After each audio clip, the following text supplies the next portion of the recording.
आपण सगळे 27 वर्षानंतर भेटलो आहे. याच्यात सर्वात जास्त काय आहे हे बघितलं का? जो तो हे क्षण टिपत आहे फोटो काढून किंवा व्हिडिओ काढून, पण आपण हे फार क्षणांपुरता करतोय. एखाद्याला खरं तर वेडच असतं फोटोग्राफीचं. आपल्या मित्राला पण आहे, तो म्हणजे प्रवीण गांगुर्डे. व्यापक मनाचा, ब्रॉड माइंडेड. आज संधी दिली आहे तर म्हटलं थोडं मराठीची पण परीक्षा घेते.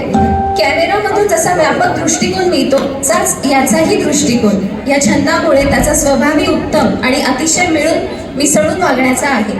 तो सध्या एका खाजगी कंपनीत काम करतो. तर मी तारापूरकर मॅडमला विनंती करते की तुम्ही निलेश प्रवीण गांगुर्डेला स्मृतिचिन्ह द्या.